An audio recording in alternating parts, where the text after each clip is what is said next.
നമസ്കാരം. ആചാര്യ വിഷ്വൽ മീഡിയയുടെ പുതിയ ഒരു എപ്പിസോഡിലേക്ക് എല്ലാ മാന്യ പ്രേക്ഷകർക്കും സുസ്വാഗതം.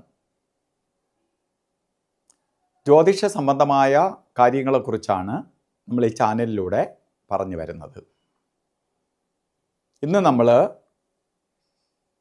പുതുവർഷഫലത്തെ പറയണം. പുതുവർഷഫലം എന്ന് പറയുമ്പോൾ നമ്മൾ 2-3 പുതുവർഷമായിട്ട് 2-3 ഫലം പറയാറുണ്ട്. അതായത് ജനുവരി 1 തൊട്ട് ഡിസംബർ വരെ വരുന്ന ഫലം ലോകമെമ്പാടുമുള്ള ആൾക്കാരുടെ പുതുവർഷമായിട്ട് കണക്കാക്കും. ചിങ്ങം 1 തൊട്ട് കർക്കിടകം വരെ ഉള്ള ഫലം മലയാളികളുടെ പുതുവർഷ ഫലമായിട്ട് കണക്കാക്കും. പക്ഷേ യഥാർത്ഥത്തിൽ ജ്യോതിഷ സംബന്ധമായ പുതുവർഷം തുടങ്ങുന്നത് വിഷു ഫലം ആണ്. അപ്പോൾ വിഷു ഫലത്തെക്കുറിച്ചാണ് ഇന്ന് പറയാൻ പോണേ.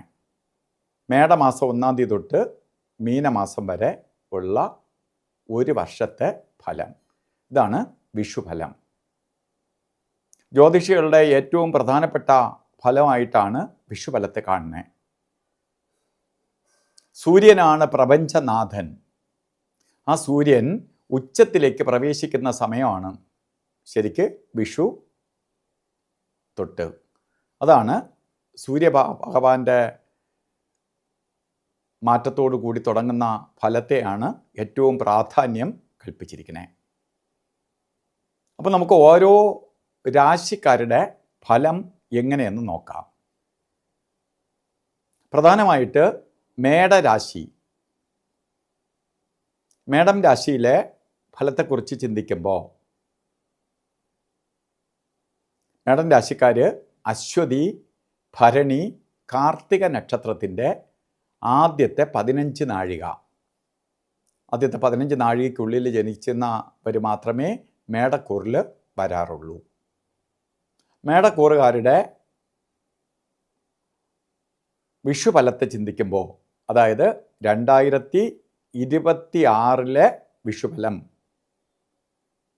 അപ്പോൾ 26 തുടങ്ങി 27 ഏപ്രിൽ വരെ നിൽക്കുന്ന വിഷുഫലത്തെ ചിന്തിക്കുമ്പോൾ വളരെ സന്തോഷപ്രദമായ ഒരു വർഷമാണ് നിങ്ങൾക്ക് വിഷുഫലം കൊണ്ട് ലഭിക്കുക. പൊതുവേ മേടരാശിക്കാർക്ക് നല്ല സമയമല്ല. കാരണം 7 ശനി നടന്നുകൊണ്ടിരിക്കുന്ന കാലഘട്ടമാണ്.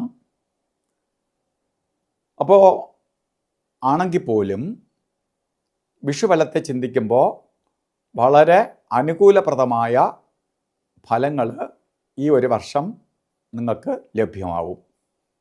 പ്രധാനമായിട്ട് വീട് വെക്കാനോ വസ്തു മേടിക്കാനോ വാഹനം വാങ്ങാനോ വിദേശ യാത്രയ്ക്ക് ശ്രമിക്കാനോ ഒക്കെ തുനിയുന്നവർക്ക് ഈ ഒരു വർഷം പ്രയോജനപ്പെടാമാണ്. നിങ്ങൾ ആഗ്രഹിക്കുന്ന കാര്യങ്ങളെല്ലാം നടക്കും. സന്തോഷപ്രദമായ അവസ്ഥകൾ വന്നു ചേരും. കുറച്ച് കഷ്ടത അനുഭവിച്ചുകൊണ്ടിരിക്കുന്നവർക്ക് സമാധാനവും ശാന്തിയും ലഭിക്കുന്ന ഒരു വർഷം തന്നെയാണ്. അപ്പോൾ ഇത്തരം പ്രവർത്തികളുമായി ബന്ധപ്പെട്ട് നിൽക്കുന്നവർക്ക് അനുകൂലപ്രദമായ സാഹചര്യം ഒരുങ്ങും.